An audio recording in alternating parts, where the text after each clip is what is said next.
Mes chers amis, nous allons maintenant donc continuer, toujours d'après l'enseignement du Zohar.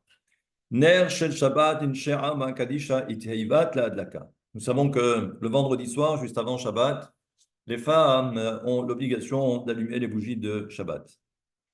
Et les chavraya ha'amru. Et on nous dit que les chaverim, ce sont justement tous les élèves de Rabbi Shimon Bar Yochai. Et on nous dit, mais pour quelle raison la femme doit allumer les bougies de Shabbat, les lumières de Shabbat? Et là, on nous dit tout simplement parce que c'est la femme qui a éteint la lumière du monde. Et ça veut dire quoi? Adam Arishon, parce qu'elle a fait fauter malheureusement Adam Arishon. Et c'est pourquoi et nous savons que la Neshama, l'âme de Adam Arishon, qui était la lumière du monde, eh bien malheureusement cette lumière du monde a été éteinte. Kemo Shekatuv, Ner Hashem Nishmat Adam, et selon le verset où il est dit, Ner Hashem, que la lumière de Dieu, Nishmat Adam, c'est l'âme de l'homme. Benishmato Aitayn Rosh Olam, c'était la lumière donc du monde. Kikol Aneshamot Ayun Teluyot, Befato Shel Adam Arishon, Veyafe Amon. Et nous savons que également Adam Arishon avait en lui toutes les âmes de la création. Et donc c'est pour cette raison que celle qui a éteint la lumière du monde, eh bien c'est elle qui, eh bien le vendredi soir, doit ensuite allumer les bougies des Shabbats. Aval Razad et Mila.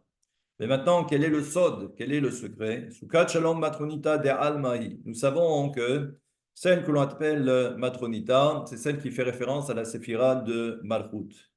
Malchut, c'est elle également qui est associée à la notion de Shekhinah, parce que c'est elle également Malka Shel Olam, c'est elle la reine du monde. Benishmatin Deinun Botzina Illa Abba Sharian. Et nous savons également que toutes les Neshamot du peuple d'Israël, et qui sont appelées également Nerot, ce sont des lumières. Mushrashot, elles sont associées donc à la Malchut ou à la Shekhinah. Ve'alda matronita ba'ya adlaka. Et c'est pourquoi également la femme qui est appelée Malka, elle est appelée la reine Shelbeta de sa maison. Tzricha la'adlik hanerot velo ha'ba'al. Et c'est pour cette raison que seule la femme peut allumer, sauf dans certains cas où lorsque la femme n'est pas présente et que le mari est présent, donc il doit allumer les bougies. Mais généralement, c'est réservé à la femme parce qu'encore une fois, Malchut est associé à la femme. Malchut, la royauté, nous savons que la femme, c'est une malka, c'est une reine dans son foyer. Et donc, il n'y a qu'elle qui peut allumer les bougies. Parce que la femme, justement, est associée à la Malchut. Et c'est pourquoi, comme à un niveau supérieur, nous savons que la Malchut est associée à cette lumière. C'est pourquoi elle aussi, elle doit allumer les bougies de Shabbat. Et lorsque une femme allume les bougies de Shabbat, alors elle doit allumer Besimcha, elle doit avec joie, Levav, Ratzon Tov, et elle le fait volontairement,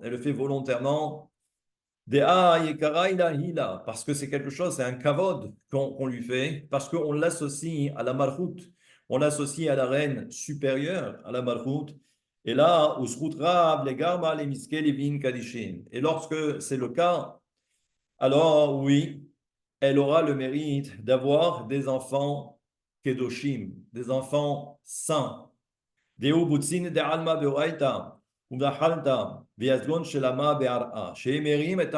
ce sont des enfants qui pourront éclairer ensuite le monde, que ce soit dans la Torah, dans la crainte de Dieu, et ils multiplieront également le shalom dans ce monde. Parce que nous savons que le principe, c'est que les Talmidei Chachamim, les étudiants en Torah, ce sont eux qui multiplient le shalom, la paix. Et là, et ensuite, elle permet ou elle accorde à leur mari une longue vie. Et c'est pour toutes ces raisons évoquées, qu'il faut faire très attention au moment de l'allumage des bougies de Shabbat. Et là, on comprendra ensuite que La lumière, c'est pas simplement que deux bougies et ensuite on passe à autre chose. Non, lorsque l'on prend conscience de cette réalité et également de ce privilège que Dieu, que la Malchoute a accordé à la femme, alors à ce moment-là, ça prend toute sa grandeur.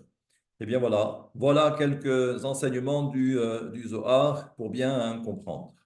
On verra la prochaine fois parce que c'est bientôt Shavuot et comme vous le savez, le quatrième commandement, c'est le respect du Shabbat. Il y a deux aspects, il y a Shamor et Zachor. Se souvenir du Shabbat et il y a également observer le Shabbat.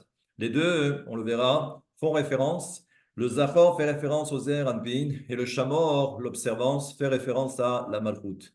Et les deux, il va falloir les associer, Bedibour Echad, comme s'il s'agissait que d'une seule et même parole. Comme le mariage, Ve'ayu les Bassar Echad, et ils ne formeront plus qu'une seule et même chair. On voit que tout le principe du Shabbat, c'est être capable justement d'associer Shamor, Bezachor, l'homme et la femme. Mais on verra ça la prochaine fois, si Dieu veut, plus en détail. Amen. À très bientôt.